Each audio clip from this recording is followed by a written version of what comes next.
Mateo capítulo 6, en el verso 9. El año pasado estábamos llevando la serie, el Sermón del Monte. Llegamos al punto, uno de los puntos más significativos de ese sermón que dio el Señor Jesús en el monte. Y es enséñanos a orar. Los discípulos decían: Señor, enséñanos a orar. Juan enseñó a sus discípulos, pero nosotros también, como discípulos tuyos, queremos aprender qué debemos de hacer, qué debemos de decir, porque estamos viendo que la manera en que tú oras, en que tú te diriges al Padre es diferente a lo que nos enseñaron tal vez los escribas y fariseos y los maestros de la ley que estábamos acostumbrados a ver. Tú oras de manera diferente. Entonces el Señor empieza a enseñarles el cómo hay que orar. Primeramente les enseñó qué es la oración. Decía, de los fariseos aprendieron a ver exhibicionismo, que se paraban por aquí, se paran por allá, donde los vean, y empezaban a hacer alarde de su retórica, de cómo se expresaban y todo. Pero les decía el Señor: ustedes no hagan eso, no sean semejantes a ellos. Entonces llegamos al verso 9, donde Jesús les dice de la siguiente manera. Si ya están allí conmigo, amén.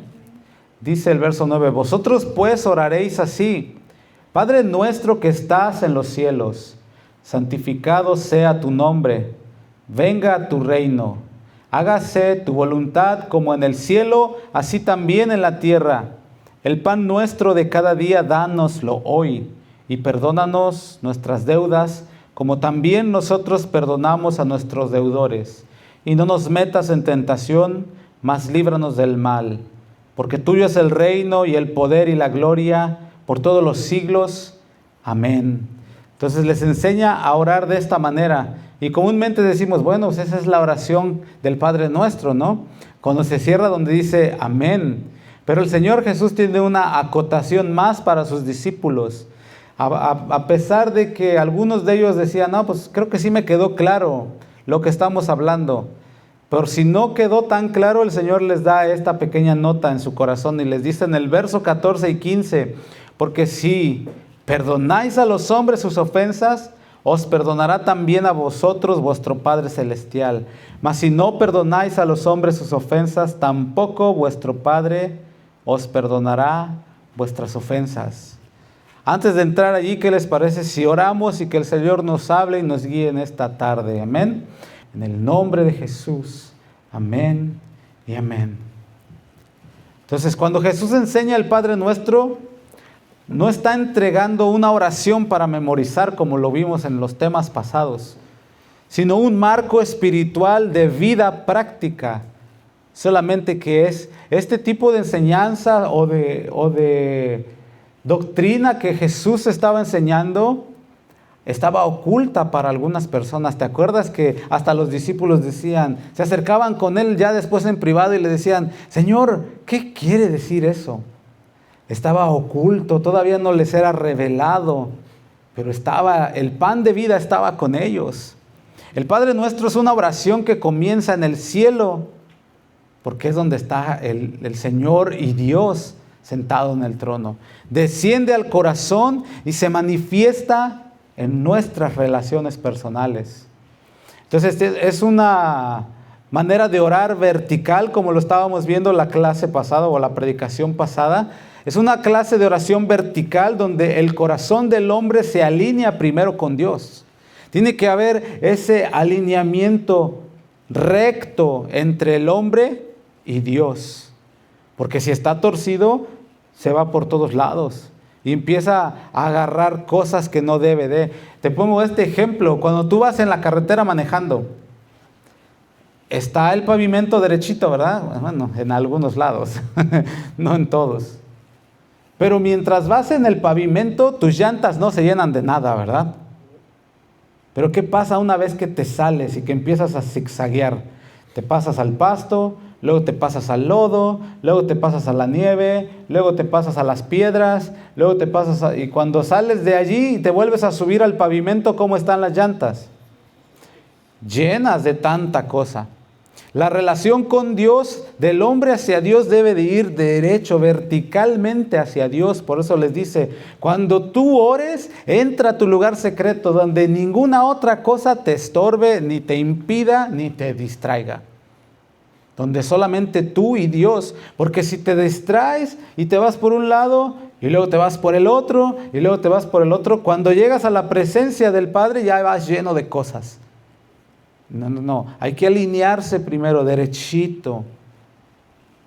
Y después eso ya llega al corazón, porque el Dios es la fuente de todo.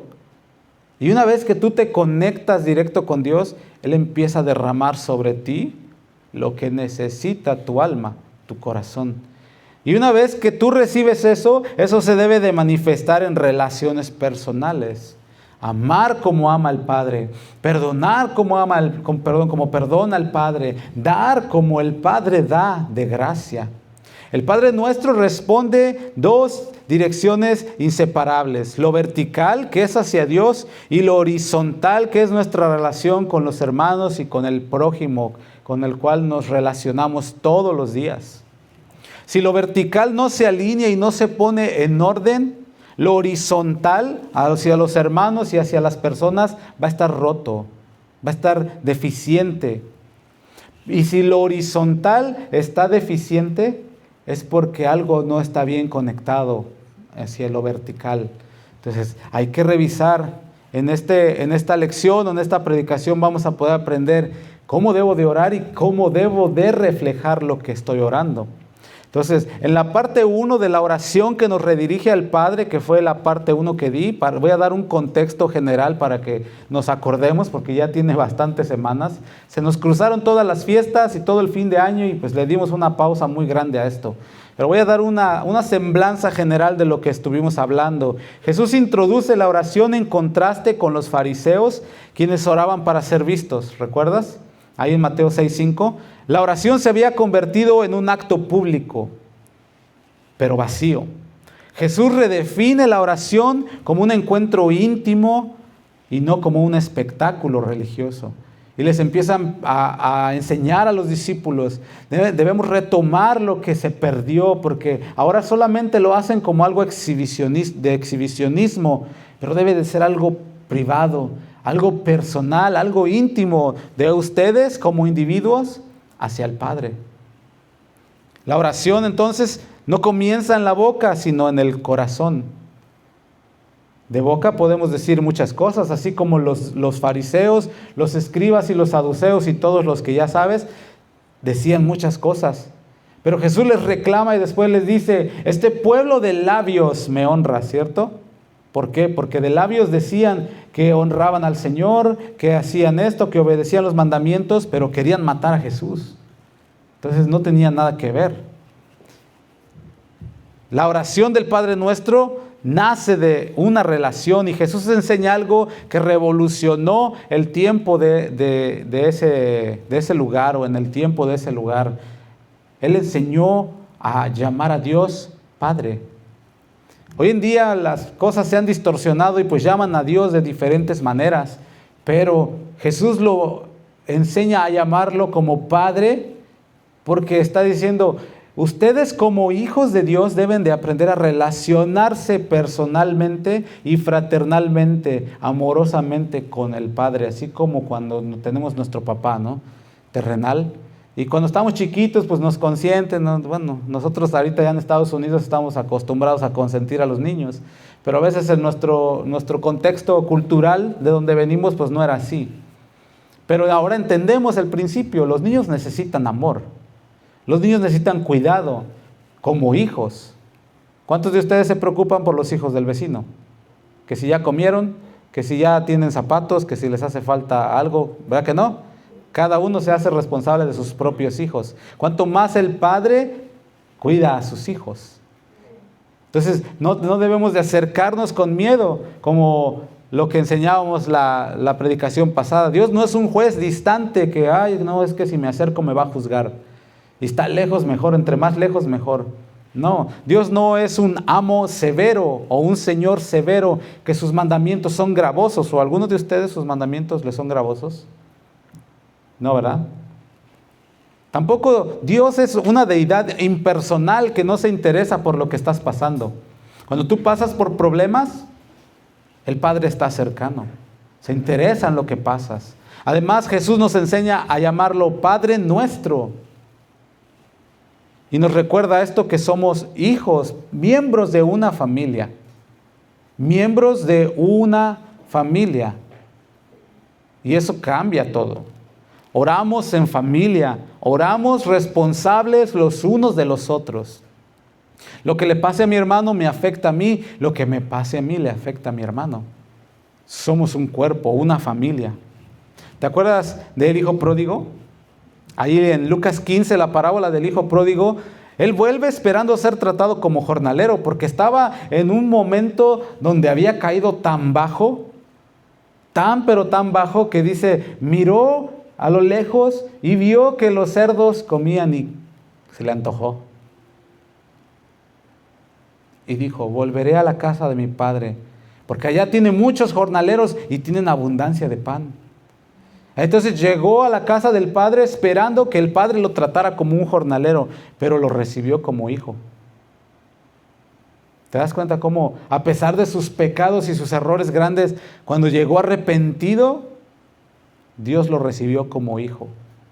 Dios lo recibió y lo restauró, lo mandó que lo bañaran, que le pusieran un traje de príncipe o de hijo, un anillo en su dedo, como diciendo, ese anillo simboliza autoridad. Él es mi hijo. Y lo mandó a que lo volvieran a poner en la casa. Y esa es la base de nuestra oración, identidad restaurada antes que conducta corregida. Eso nos enseña el Señor Jesús por medio de la oración. Entonces después dice, Padre nuestro que estás en los cielos, y eso nos revela identidad en la intimidad con reverencia. Señor, somos tus hijos, sí. Estás en los cielos. Tú estás apartado de todo, estás por encima y tu autoridad cubre todo, incluyéndome. Pero no estás lejano, estás cercano, a pesar de que estás en los cielos. El Padre está en los cielos y su gobierno está sobre toda la creación. ¿Te acuerdas del ejemplo que dimos? Cuando estás a nivel tierra, ¿qué alcanzas a ver? Nada más lo que está así, ¿no? A lo mejor algunos 20 o 30 metros hacia adelante. Si te subes al techo de un edificio, ¿qué alcanzas a ver? Tal vez la localidad, ¿no? Algunas casas, algunos negocios. Pero si te subes a un avión, ¿qué alcanzas a ver? Toda la ciudad completa, el lago, alcanzas a ver a Indiana. ¿Por qué? Porque estás en lo alto. Entonces el gobierno de Dios, al ser en los cielos, abarca todo, incluyéndonos. Pero al estar Él en esa posición de autoridad, no significa que está lejano a nosotros. Por ejemplo, el presidente está en la Casa Blanca, ¿verdad? ¿Quién de ustedes tiene su número personal y le habla de repente? Nadie, ¿verdad? Nadie, porque está apartado. Solamente cierto tipo de personas tienen acceso a Él, pero a veces el ser humano tiene esa misma lógica o la usa esa misma lógica para pensar que Dios, como es quien gobierna sobre todo, está alejado de nosotros. Pero no, Él sí gobierna sobre todo, pero a la misma vez está cercano a nosotros. El cielo es la autoridad de su gobierno que abarca todo, incluyéndonos, y porque estamos bajo su autoridad, está cercano a nosotros. Jesús mantiene el equilibrio perfecto, confianza sin irreverencia. Yo confío en ti, Señor, en tus planes, que son mejores que los míos, pero no porque estás cercano a mí te voy a faltar al respeto. No porque estás cercano a mí, porque te relacionas personalmente conmigo, te voy a llamar, ¿qué onda, viejo? Chale. No, tiene que haber reverencia por su autoridad. Entonces, eso nos enseñaba. Santificado sea tu nombre, es la prioridad de la gloria de Dios. Y antes de cualquier petición personal, Jesús establece una prioridad suprema, la gloria del nombre de Dios. El santificar, o la palabra que se usa ahí, significa separar, honrar o reconocer como santo. Y estábamos viendo que esto significa que mi vida dé a conocer la grandeza de tu nombre. Cuando dice la oración, santificado sea tu nombre, es que yo, mi Señor, sea ese agente, por así decirlo, que dé a conocer lo santo, lo grande, lo magnífico de tu nombre y de todo lo que tu nombre abarca y es y tiene que ver con eso. ¿Qué? Santidad. ¿Qué más? Pureza. ¿Qué más? Verdad. ¿Qué más? Todos los atributos que tú puedas pensar de Dios tienen que reflejarse en tu vida. ¡Auch! Por eso estaba diciendo el Señor, santificado sea tu nombre. Que yo sea ese agente que dé a conocer por medio de mi vida, sea honrado tu nombre, Señor. Y una vez que la relación vertical se alinea, después de ver todos estos puntos de la oración del Padre Nuestro hacia lo vertical, quedó como que la vara muy alta, ¿no? Porque, órale, estamos hablando de que tú estás sobre todo, tu nombre, pero mi responsabilidad es de yo ser quien refleje todo eso. ¿Te acuerdas de la vida de Cristo Jesús?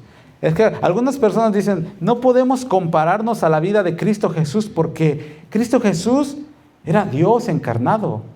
Por supuesto que no había pecado en su vida. En esta semana alguien me preguntó en las redes sociales, me mandó un mensaje privado y me preguntó, oye, yo vi el mensaje que compartiste tal día. Ok, dice, pero estás hablando de los juramentos. ¿Se acuerdan de Jesús y los juramentos?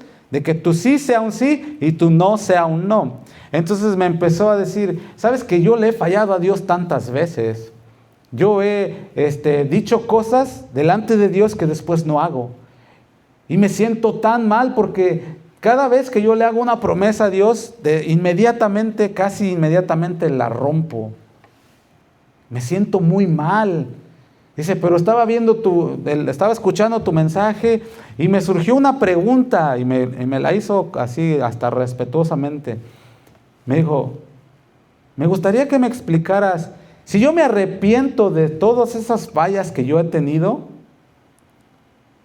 ¿Dios las pasa por alto? ¿Ya no tengo que cumplirlas? ¿Todas esas promesas rotas? Entonces yo le dije, ¿cómo le contesto? ¿Cómo le contestarías tú? Pues se supone que nosotros debemos de dar a conocer la gloria de Dios con nuestra vida, ¿no? Santificado sea tu nombre. Pero si yo me acerco delante de Dios y le digo, Señor, yo voy a hacer esto y después no lo hago. Y le acerco otro día y le digo, Señor, ahora sí voy a hacer y no lo hago. No estoy como que glorificando mucho su nombre, ¿o sí? Entonces, ¿cómo le respondes a alguien así? Entonces yo le dije, te voy a responder con una ilustración. ¿Te acuerdas del mensaje corriendo la carrera con paciencia? Ese también lo compartí con ustedes. Donde Pablo dice ahí en 1 Corintios 9 acerca de los que corren, todos a la verdad corren, pero uno solo se lleva el premio. Corred de tal manera que lo obtengas. Entonces hablamos de las características de un atleta. Entonces yo le respondí, imagínate que tú eres un atleta que se inscribe en un maratón. Entonces tú llegas con todos los otros maratonistas y les empiezas a decir, fíjense que yo voy a correr los 42 kilómetros en 1 hora. Todos los demás voltearían y se quedarían así como este hombre que está diciendo, ¿cómo va a correr 42 kilómetros en 1 hora? Está loco. Le dije, sin duda alguna todos te voltearían a ver y pensarían mal de ti, porque estás diciendo cosas humanamente imposibles. A veces nuestro hablar delante de Dios decimos cosas humanamente imposibles y las queremos cumplir humanamente. Señor, voy a ayunar 40 días. Nadie dijo amén. Humanamente 40 días vas a ayunar. Bueno, pues a ver, quiero verte al tercer día cómo andas. Humanamente decimos, ahora sí voy a hacer esto, humanamente. Me voy a despertar a las 3 de la mañana y voy a orar y voy a clamar y voy a hacer un derramamiento ahí de mi espíritu, humanamente. Pero suena el reloj a las 3 de la mañana y decimos, otro ratito, humanamente. Entonces le digo, humanamente tú puedes decir, yo voy a hacer esto, pero no lo vas a hacer. Cuando te empiezas a correr te das cuenta que ni siquiera a la mitad vas a llegar. Entonces, ¿hay vergüenza en no terminar un maratón? Pregunto. No hay vergüenza en no terminarlo. Entonces, a lo siguiente que le puse y le contesté fue esto. Al año siguiente, tú puedes decidir ya no inscribirte y no pasa nada. ¿O no? Si un maratonista no termina el maratón y al año siguiente ya no se inscribe, ¿será que hay vergüenza en eso? No. Pero ¿qué pasa si tú sí decides inscribirte otra vez? Bueno, al siguiente año ya vas más mentalizado. Ya aprendiste que en 1 hora es imposible que termines 42 kilómetros. Ya aprendiste que si no te preparas, que si no llevas la ropa adecuada, que si no tienes el entrenamiento, que si no tienes la alimentación, que si no tienes todo tu sistema inmunológico, tu sistema, etcétera, etcétera, balanceado y bien entrenado, no vas a poder. Ya sabes, ahora sí ya sabes. ¿Qué vas a hacer? Prepararte, como dijo el apóstol Pablo. Corred de tal manera que lo alcances. Entonces, cuando nosotros decimos, pues es que yo he fallado en santificar el nombre de Dios muchas veces. Bueno, ahora ya sabes en lo que has fallado. ¿Qué vas a hacer? ¿Te vas a volver a inscribir o vas a decir, me voy a abstener mejor, ya no voy a decir nada? Hay cosas en las que sí puedes decir, ya no voy a decir mejor de compromisos con Dios. Mejor me voy a esperar a tener la madurez, a tener el entendimiento, a tener la capacidad que se requiere para hacerlo. Entonces sí me inscribo, ya lo hago. Entonces no hay vergüenza en eso, pero si tú dices, ok, sí me voy a inscribir el siguiente año, ¿qué se requiere de tu parte? Esfuerzo, entrega, dedicación, mucha preparación, para que al final tú digas, Señor, me preparé, llegué a los 40, me faltaron 2, ya no aguanté, empecé ahí a sentir que me iba a morir. Pero llegaste más lejos. La primera nada más avanzaste 5 kilómetros y llevas, porque empezaste como bala. Y cuando te diste cuenta que había subidas, bajadas y cosas que no te esperabas, dijiste ya no. Pero ahora esta vez llegaste a los 40, sigue intentando. Eso se trata, el darle gloria, el santificar su nombre, no es de ser perfectos e intachables desde ahorita, ya no. ¿Cuántas veces te has equivocado? Muchas, es lo que yo le puse. De eso se trata la carrera, de seguir adelante. No solamente hablar en nuestra inmadurez, sino darnos cuenta que lo que dijimos pues fue totalmente inmaduro. Y seguir, bueno, ahora sí le voy a echar ganas, o no, me voy a esperar un rato. Hay de 2 aguas allí. Entonces, ahora que ya sabemos todo esto, y de todo lo que conlleva la relación vertical con Dios, si la relación vertical con Dios está alineada al Padre, el cielo y su santidad, ¿qué debo de hacer ahora? Bueno, pasa al siguiente plano, donde dice, danos hoy nuestro pan de cada día. Y eso nos habla de una dependencia. Entonces ahora vamos a transicionar lo que es la relación vertical, lo que nadie puede ver de tu relación con Dios, porque ahí sí nadie puede ver, ¿verdad que no? Yo no puedo ver cuántas horas. Yo no puedo ver cómo te relacionas con Dios. Yo no puedo ver cuántas horas te metes a tu lugar secreto. Eso yo no puedo ver. Ni siquiera puedo ver tampoco cuántas veces ayunas o cuántas veces te consagras. Eso yo no lo puedo ver. Pero eso se tiene que ver evidenciado de una manera horizontal. Entonces empieza a lo horizontal. Danos hoy el pan nuestro de cada día. Hablando de una dependencia. La palabra danos quiere decir otórganos por tu gracia. Y eso cambia todo. Porque a veces el dame, es como una petición o una exigencia. Pero cuando ves el idioma original te das cuenta que el danos hoy está hablando de ten misericordia de nosotros. Derrama de tu gracia. Otórganos por tu gracia el pan, o sea, el sustento básico de cada día. Y esa palabra de cada día quiere decir lo suficiente para hoy. Jesús nos enseña a orar no por exceso, sino por dependencia constante. El maná del desierto en Éxodo 16, ¿te acuerdas de ese episodio? El pueblo quería comer y decían, en este desierto no hay nada. Pero Dios les daba el maná todos los días, día a día. Y el que intentó acumularlo descubrió que se echaba a perder. Así funciona la fe, es dependencia diaria. Todos los días, Señor, dame lo suficiente para hoy. No es autosuficiencia espiritual. No es orgullo de yo. No, Señor, tú ten misericordia de mi vida y dame lo necesario para hoy. En nuestra relación con Dios, después de lo más importante, que es la vida conectada a la fuente de vida que es Dios, verticalmente, después viene el sustento de nuestra vida terrenal. ¿Cuántos comen? ¿Cuántos beben? ¿Cuántos tienen pagos que hacer? Muchos. Una vez hablamos en este ejemplo de lo suficiente para el día no es lo mismo para todos. Porque los pagos de una persona o las responsabilidades de una persona son mayores dependiendo del tamaño de su familia o etcétera. Entonces, no es lo mismo, pero la oración es personal, es dame lo suficiente para mi familia.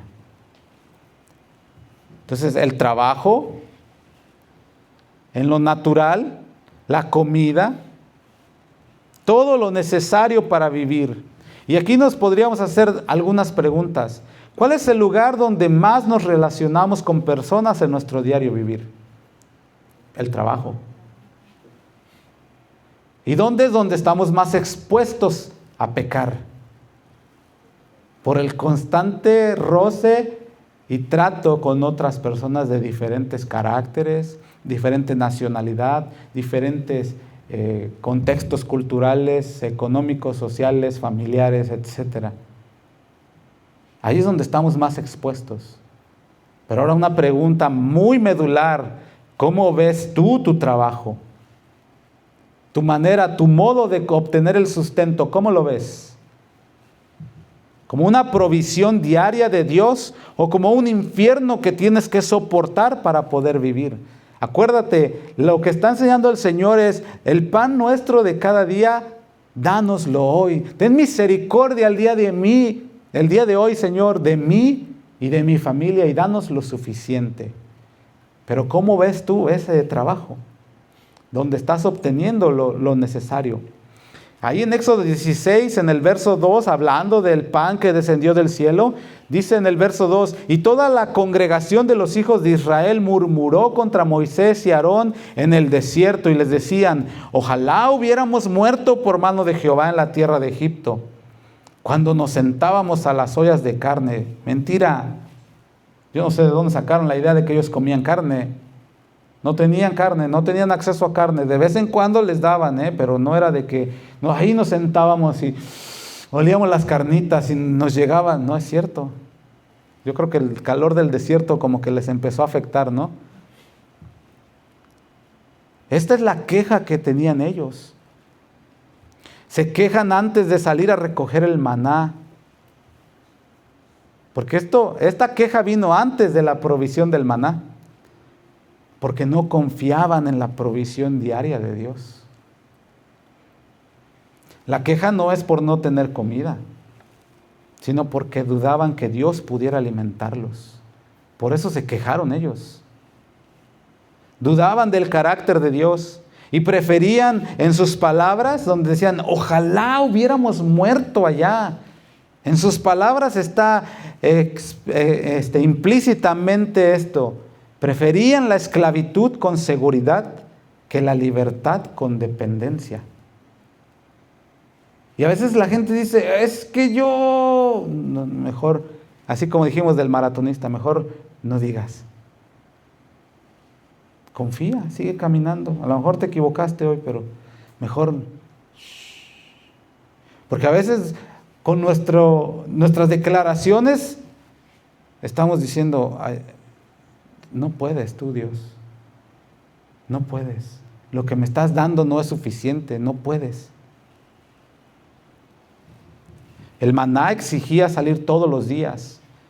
Y en Éxodo 16:4 dice: he aquí yo haré llover pan del cielo Y el pueblo saldrá y recogerá diariamente la porción de un día. Fíjate, lo mismo que está diciendo el Señor Jesús cuando dice, el pan nuestro de cada día, dánoslo hoy, dame lo suficiente para hoy. Es lo mismo que dijo el Señor por medio de Moisés. Recogerán diariamente la porción de un día. Pero fíjate, lo que muchos a veces ignoramos, dice a continuación, para probarlos, si andan en mi ley. Palabra clave aquí es para probarlos. Cuando oramos, danos lo suficiente para hoy. Danos lo suficiente. Viene con prueba del corazón.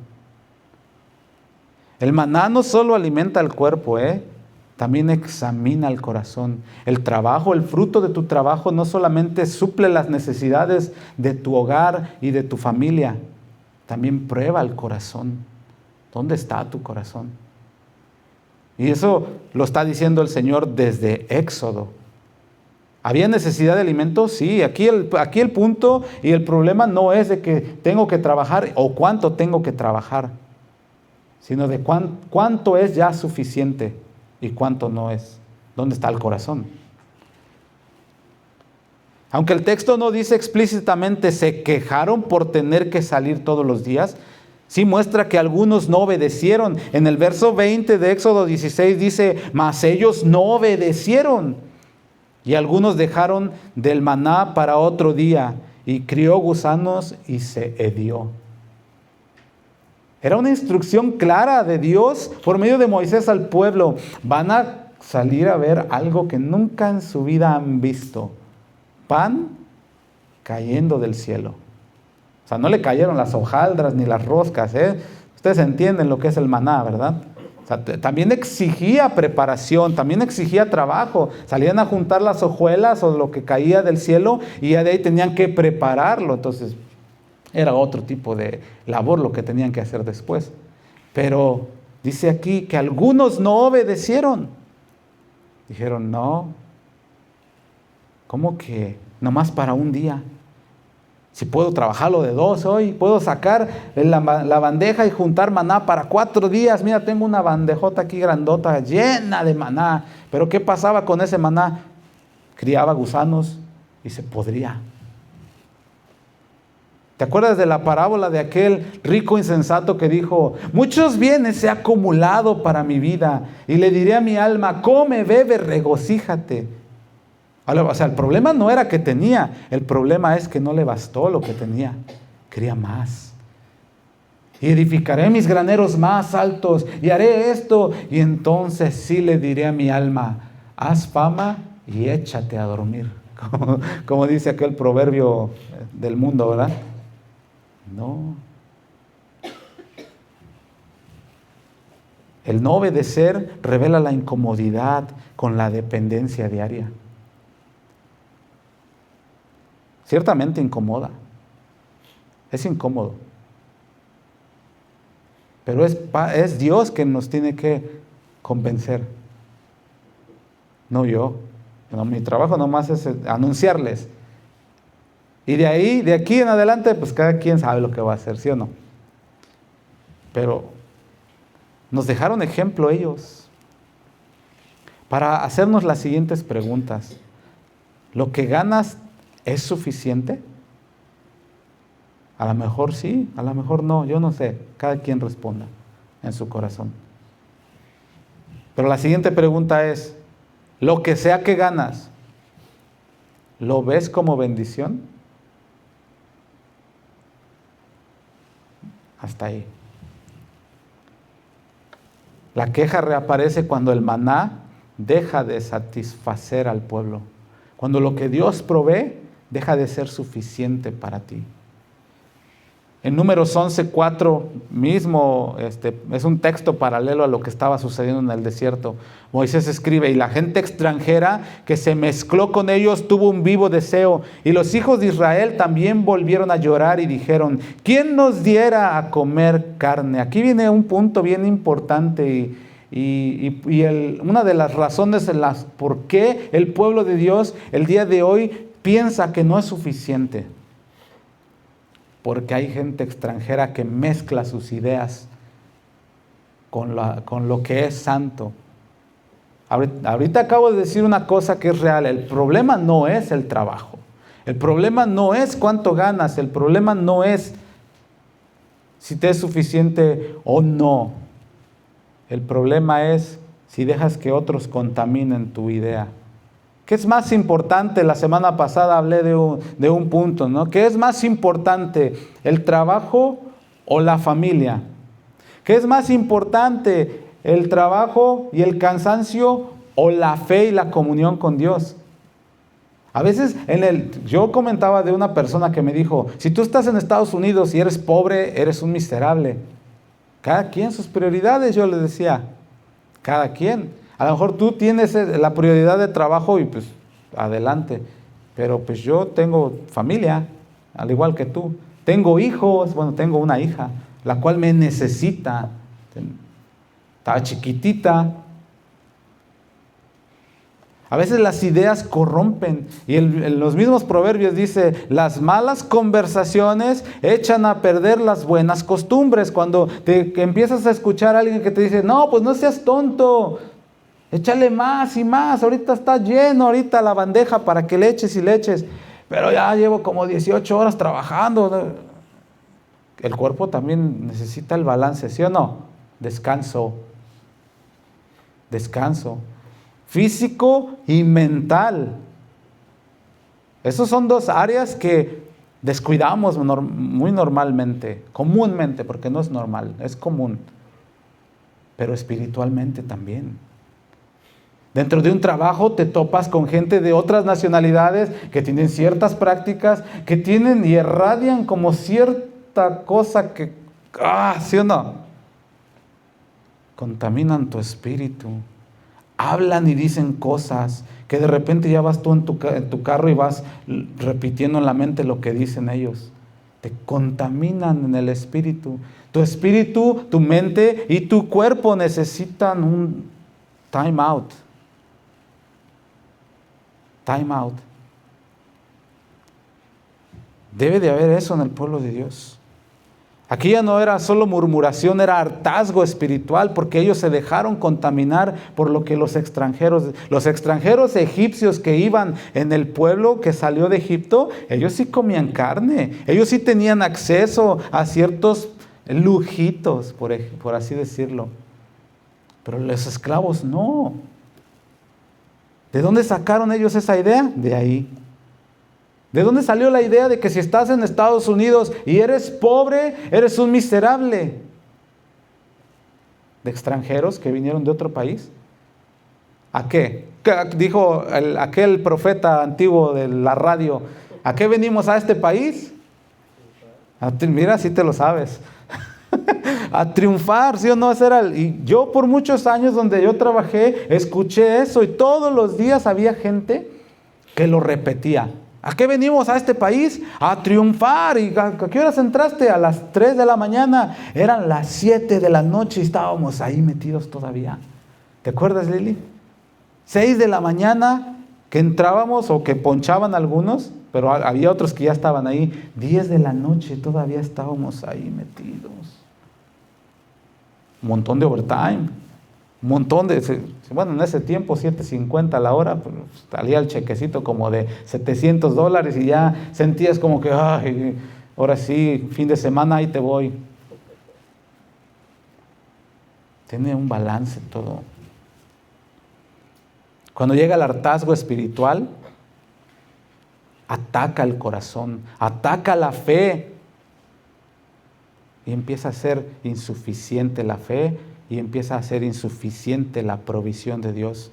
El problema no era el maná, sino el corazón. El maná exigía fe diaria.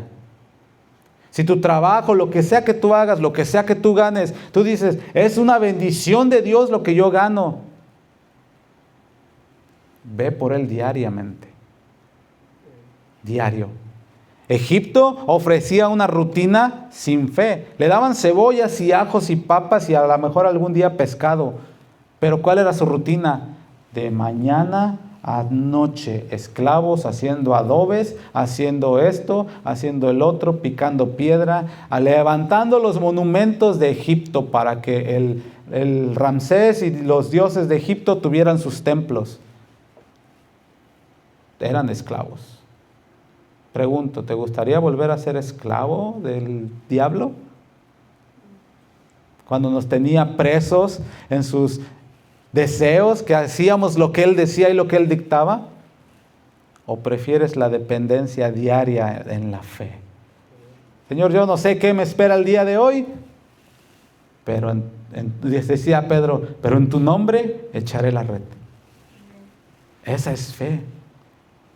Aquí el Padre, lo aplicamos esto al Padre Nuestro cuando Jesús dice, danos hoy el pan nuestro de cada día. Está retomando exactamente la figura del modelo del maná. Todos los días hay que salir. Y la tentación del creyente no es la falta de provisión, sino el cansancio de depender todos los días de Dios. Pregunto, ¿te cansas, iglesia, de depender de Dios? No, ¿verdad? Esa es la misma raíz de la murmuración en el desierto, cuando llegó el hartazgo y el cansancio de depender de Dios todos los días. Ay, Señor, ¿será que ese es mi destino? ¿Será que a eso me llamaste a ser cristiano? Por eso es que muchas personas en su caminar de repente se les sale decir, estaba mejor en el mundo. No saben lo que dicen. No saben. Siguiente parte dice, perdónanos nuestras deudas. Todos quisieron, sí, Señor, que la deuda de mi auto se cancele, que todo, ¿verdad? Perdónanos nuestras deudas. La palabra perdonar aquí significa soltar o cancelar. Y la palabra deudas está hablando de pecados o de faltas reales que se cometen. ¿Cuántas veces ofendemos? Dice la Biblia, porque todos ofendemos de muchas formas, de palabra o de pensamiento. Entonces, el pecado no es un error leve, es una deuda que no podemos pagar. En el griego la palabra pecado está hablando de fallar al blanco, como si agarraras una flecha y le quieres pegar al blanco, y donde está el mero puntito en medio. Pero en el idioma hebreo o en la cultura hebrea, cuando hablábamos de pecado, estaban hablando de una ofensa directa a Dios, de una falta de respeto a Dios. Entonces, cuando ellos están aprendiendo a orar de parte de Jesús, está diciendo, mis pecados, mis faltas, mis errores que cometo contra Dios y contra mis hermanos, perdónalas. Perdóname, Señor. ¿Cuántas veces nos perdona el Señor? Pregunto. Muchas. Creo que ninguno de nosotros tenemos problema con acercarnos a Dios y decirle, Señor, perdóname. Tenemos bien claro el principio, ¿verdad? Si alguno hubiere pecado, abogado tenemos para con el Padre, a Jesucristo el justo. Y si confesar tu pecado, Dios es fiel y justo, ¿para qué? Para perdonar y limpiarte de toda maldad. Eso lo tenemos bien claro. Entonces, cuando pecamos contra Dios, decimos, Señor, perdóname, y vamos sin ningún problema, ¿verdad? Perdóname, Señor. Pero ese perdón recibido debe de llevarnos a darlo también a aquellos que pecan contra nosotros. Ahí cambia ya el asunto. Ahora estamos aprendiendo a dar horizontalmente lo que recibimos verticalmente. Perdón, restauración y gracia. Por eso dice, como también nosotros perdonamos.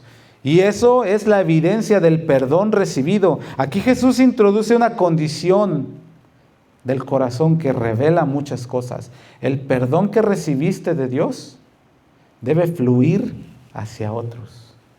Horizontalmente. ¿Cuántas veces peca la gente contra ti? En Mateo 18 hay una parábola o una ilustración que nos da a entender muy bien. ¿Te acuerdas la parábola de aquel hombre que fue perdonado de una deuda impagable? Y se niega a perdonar una deuda pequeña. El problema no fue la falta del perdón recibido, porque se le perdonó la deuda impagable. El problema fue la falta de la transformación de su corazón, porque recibió un perdón incalculable y no tuvo la decencia la cortesía, ¿cómo le podemos decir? De perdonar a alguien que le debía casi nada. Aquí ya es cuestión, no de si Dios nos ha perdonado, no, porque sí lo ha hecho, sino de si tú estás dispuesto a perdonar de la misma manera. Aquí están palabras grandes, palabras pesadas. De la misma manera que fuiste perdonado. Ninguno de nosotros podemos decir que al acercarnos a Dios en busca de perdón, Él nos dice, no, lo siento, ya no te puedo perdonar porque ya alcanzaste el límite del perdón que te puedo dar. ¿Verdad que Dios no dice eso? La deuda que teníamos con Él, que era impagable, fue perdonada en Cristo. Pero el problema en cada uno de nosotros es cuando no estamos dispuestos a perdonar deudas que son mucho menores a lo que nos fue perdonado. Mira este ejemplo. Según la Biblia, un denario, en esta parábola o en esta ilustración, un denario era el salario de un día de trabajo. ¿Cuánto ganas al día tú? Ponle la cantidad. Un talento era equivalente a 6,000 denarios, 6,000 días de trabajo. Un talento. Este hombre de la parábola debía 10,000 talentos. Multiplica 10,000 por 6,000. Nos da un total de 60 millones de días de trabajo. Yo no sé quién era aquel rey que le perdonó esa deuda, pero seguramente tenía muchísimo más que eso para decir, don't worry, vete. 60 millones de días de trabajo. Mira el cálculo que hice aquí y que me dejó, en serio, que sin palabras. En Illinois el salario mínimo es de $15 por hora. Yo no sé cuánto ganas tú o cuánto gana usted, hermano, o cuánto ganas tú, Lili. Pero imagínate, calcula tu salario. Vamos a ponerlo $15 por hora. En una jornada de 8 horas son $120. De a 15, Si multiplicamos 60 millones de días de trabajo por $120, que es el salario mínimo de aquí, es un total de 7,200 millones de dólares. ¿Cuántos quieren una tajada de eso? 7,200 millones de dólares. Ahora, si un individuo comienza a trabajar desde los 18 años y se retira hasta los 65 años, ese periodo de trabajo, contémoslo como una vida laboral, que son 47 años de los 18 a los 65, es una vida laboral.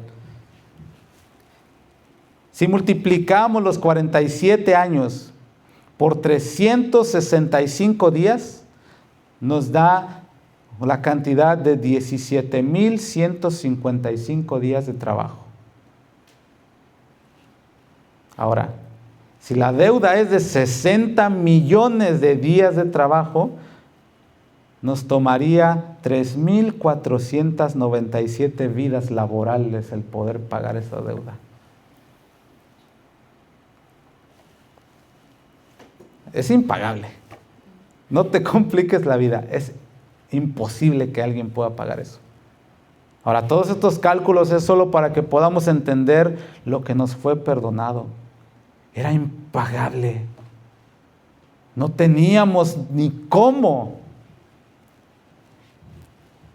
Pregunta es, ¿por qué nos sentimos con el derecho de negarle el perdón a alguien que no nos debe 3,497 vidas de deuda? ¿Qué nos da el derecho de decir no te perdono? Cualquier ofensa, pecado, humillación, no sé lo que te deban. ¿Qué no es más fácil perdonarlo si a nosotros se nos perdonó lo impagable? Eso es lo que está diciendo aquí el Señor. Perdónanos como también nosotros perdonamos. Y luego dice, no nos metas en tentación. Y aquí es el clímax de este mensaje. Ya voy a terminar, me quedan 10 minutos. No nos metas en tentación. La palabra tentación quiere decir prueba o presión. Pero, ¿qué está sugiriendo el texto? Que Dios nos mete, nos empuja hacia la prueba o la tentación o la presión? No. Santiago 1:13 dice que Dios no tienta con el mal a nadie y Él tampoco es tentado por el mal. Entonces esta oración significa: Padre, no nos expongas o no nos permitas estar expuestos a pruebas donde nuestra fragilidad aflora y no tengamos tu gracia. ¿Cómo se come eso? Ahorita lo vamos a explicar más. ¿Cuál es la tentación central de este verso? ¿Qué tiene que ver el Padre nuestro que estás en el cielo, santificado sea tu nombre, venga tu reino, hágase tu voluntad en los cielos como en la tierra, el pan nuestro de cada día, dándolo hoy, perdónanos, así como nosotros perdonamos a los que nos ofenden? ¿Qué tiene que ver la tentación en todo esto? ¿Cuál es la tentación central que está diciendo aquí el Señor Jesús? Y la vuelve a enfatizar con el perdón en los versos 14 y 15. Si prestaste atención cuando terminamos la lectura, decía: porque si no perdonas. Pero en medio de esos versos hay uno que dice: no nos metas en tentación. ¿Qué tiene que ver la tentación aquí? ¿Cuál es esa tentación? Y es la siguiente: el ser perdonados por Dios, pero retener el perdón hacia otros. Esa es una tentación muy grave. Aquí no está hablando de una tentación como la que comúnmente nosotros padecemos. Todos somos tentados, pero dice la Escritura: bienaventurado es aquel varón que soporta la tentación y la vence. ¿Por qué? Porque Dios te da juntamente con la tentación la salida. De esa tentación sí podemos librarnos, pero hay muchos que son tentados a no perdonar. Y comúnmente caen en la tentación y piensan que pueden seguir llevando una vida sin perdonar. No se puede. Guardando resentimientos y odios que no deben llevar en su corazón. Texto base y específico para esto: perdóname, así como yo estoy dispuesto a perdonar.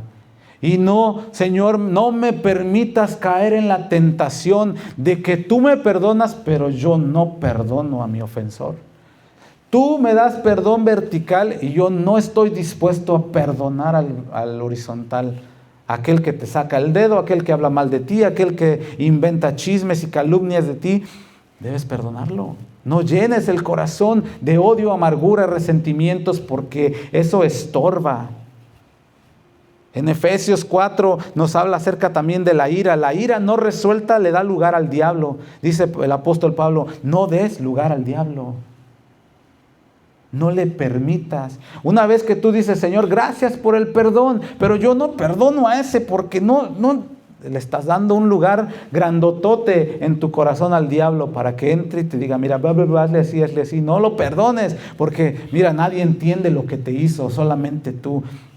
Eso es una tentación. Vénsela con el perdón. En Hebreos 12:15 dice que la amargura, una raíz de amargura en tu corazón, estorba la gracia de Dios. Estorba, Y que por esa raíz de amargura puedes contaminar a muchos. Peligro ahí, iglesia, peligro. No caigas en la tentación. Perdóname, Señor, así como yo estoy dispuesto a perdonar a los que me ofenden. Aquellos que hablaron mal de mí y me dijeron que soy esto, y me dijeron que aquí, y me dijeron que allá. Señor, yo los perdono. ¿Te acuerdas qué significa perdonar? Soltar. Yo los suelto. No, es una carga que a mí no me corresponde llevar. Yo la suelto. No tengo por qué yo andar cargando maletas ajenas en mis hombros. Los suelto.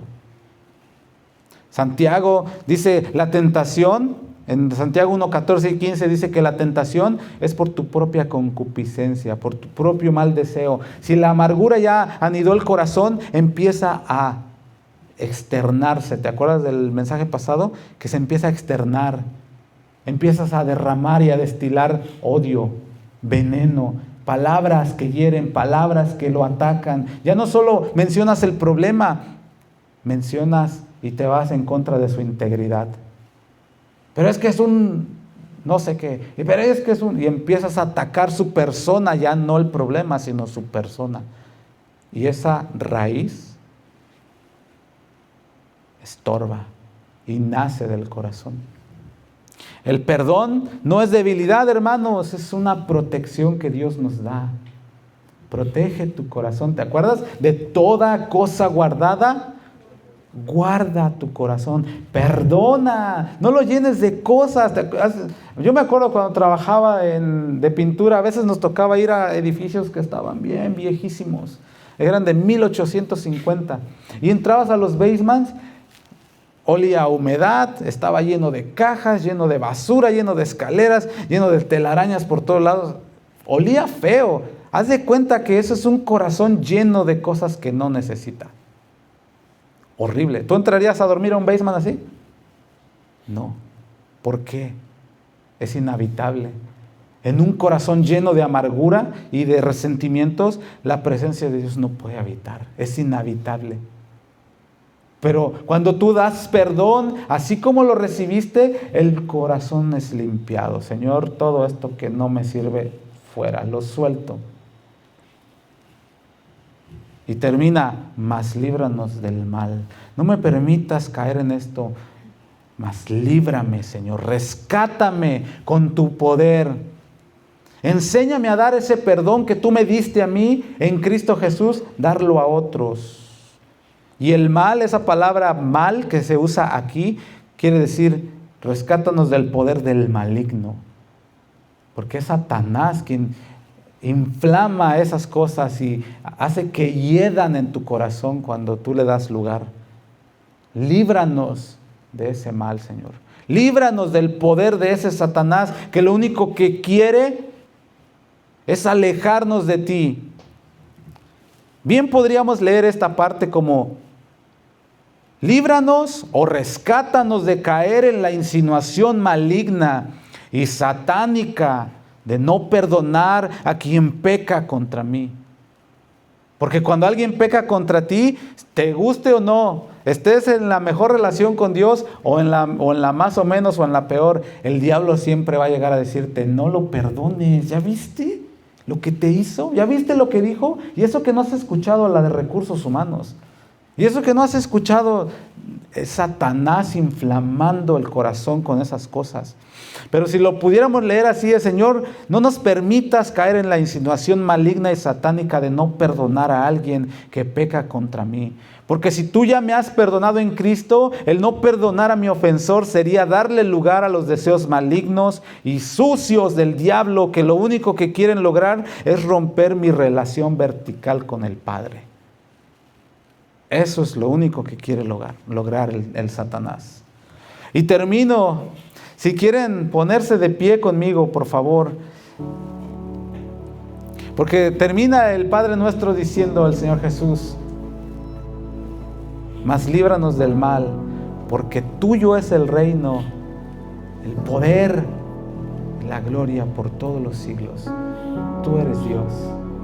Tú eres quien da las órdenes. Tú eres quien dicta lo que debemos de hacer, Señor. Y a pesar que nos duele, nosotros estamos diciendo al principio de la oración, estamos diciendo: tú eres el Rey. Tú eres el Señor. Tú eres quien sabe lo mejor para mí. Tú eres quien está en los cielos, no yo. Yo apenas alcanzo a ver con mis ojos aquí terrenal lo que me dijo aquel, o la ofensa que me dijo aquella, o lo que están diciendo de mí en el trabajo, lo que dice mi familia de mí. Eso es lo que yo alcanzo a ver. Pero tú que ves todo, que estás arriba, sabes lo que es mejor y me estás impulsando a perdona. El Padre Nuestro confronta una fe integral y te dice: vive como hijo, no como huérfano. Eres hijo de Dios. ¿Cuántos hijos de Dios? Amén. Somos hijos de Dios. Dependamos diariamente del Padre. Reconozcamos nuestra fragilidad. Sí, Señor, yo soy humano. Cuando alguien me dice cara de cocodrilo, sí me duele, ¿cómo no? Soy humano. Pero ¿qué es lo que me enseña el Padre Nuestro? Perdona. En lo horizontal, comparte el pan. Es que tú no sabes lo que me hizo. Dice: si vieres a tu enemigo tener hambre, publica en Facebook, eso se saca por meterse conmigo. Así dice. Si tu enemigo tiene hambre, dale de comer. Son palabras fuertes y en mayúsculas, porque tienen un peso en el corazón, una decisión. Si tienes sed, dale de beber. No, ¿qué le voy a estar dando yo a ese? Respuestas es lo que está pidiendo Dios de su iglesia. Soy frágil, Señor, pero ayúdame, fortaléceme. Extiende el perdón y camina en reconciliación. Porque no se puede decir, Padre nuestro que estás en los cielos, y vivir como si Él no fuera tu Padre. No se puede, es imposible. No puedes pedir perdón y negar el perdón a otras personas. No puedes pedir ser guardado de la tentación mientras abrazas los consejos del diablo y le dices, a ver, dime más, aconséjame, pana mío, ¿qué más debo de hacer? No, tu relación con el Padre debe ser vertical, y el Padre en lo vertical siempre te va a decir, perdona porque yo te perdoné en Cristo. Una deuda de ¿cuántos millones? 7,200 millones. Impagable. Cuando lo vertical es real, hermanos, tu relación con Dios es real, tangible, continua. Lo horizontal se vuelve inevitable. Es inevitable que tú puedas dejar pasar la ofensa. Yo siempre digo esto, cuando de repente me dicen, no, pues es que no sabes lo que está diciendo de ti, que diga misa. Si sabe decir misa, pues los padrecitos aprenden la misa en latín, ¿no? Y el nombre del Padre y del Espíritu Santo. Si sabe decir misa, que diga misa. ¿Yo por qué me voy a amargar por lo que diga? Si dice que soy cara de cocodrilo, o que soy un esto, que soy el otro, que di lo que quieras. Yo sé quién soy en Cristo. Que esta oración no solo esté en nuestros labios, sino también en nuestra manera de vivir. Y que podamos aprender de ella a honrar a Dios, no solo en el lugar secreto, sino también en público, en lo horizontal, amando, perdonando, restaurando, compartiendo con los hermanos y aún con los que te dicen, eres un don nadie, no sirves para nada. Yo en las manos de mi Dios soy como una saeta de un arquero que da en la mera puntería. Yo soy como una flecha encendida en las manos de mi Dios. Si tú piensas que yo no soy nada, adelante. Yo sé quién soy en Cristo. Y eso es lo que debe de alimentar tu corazón.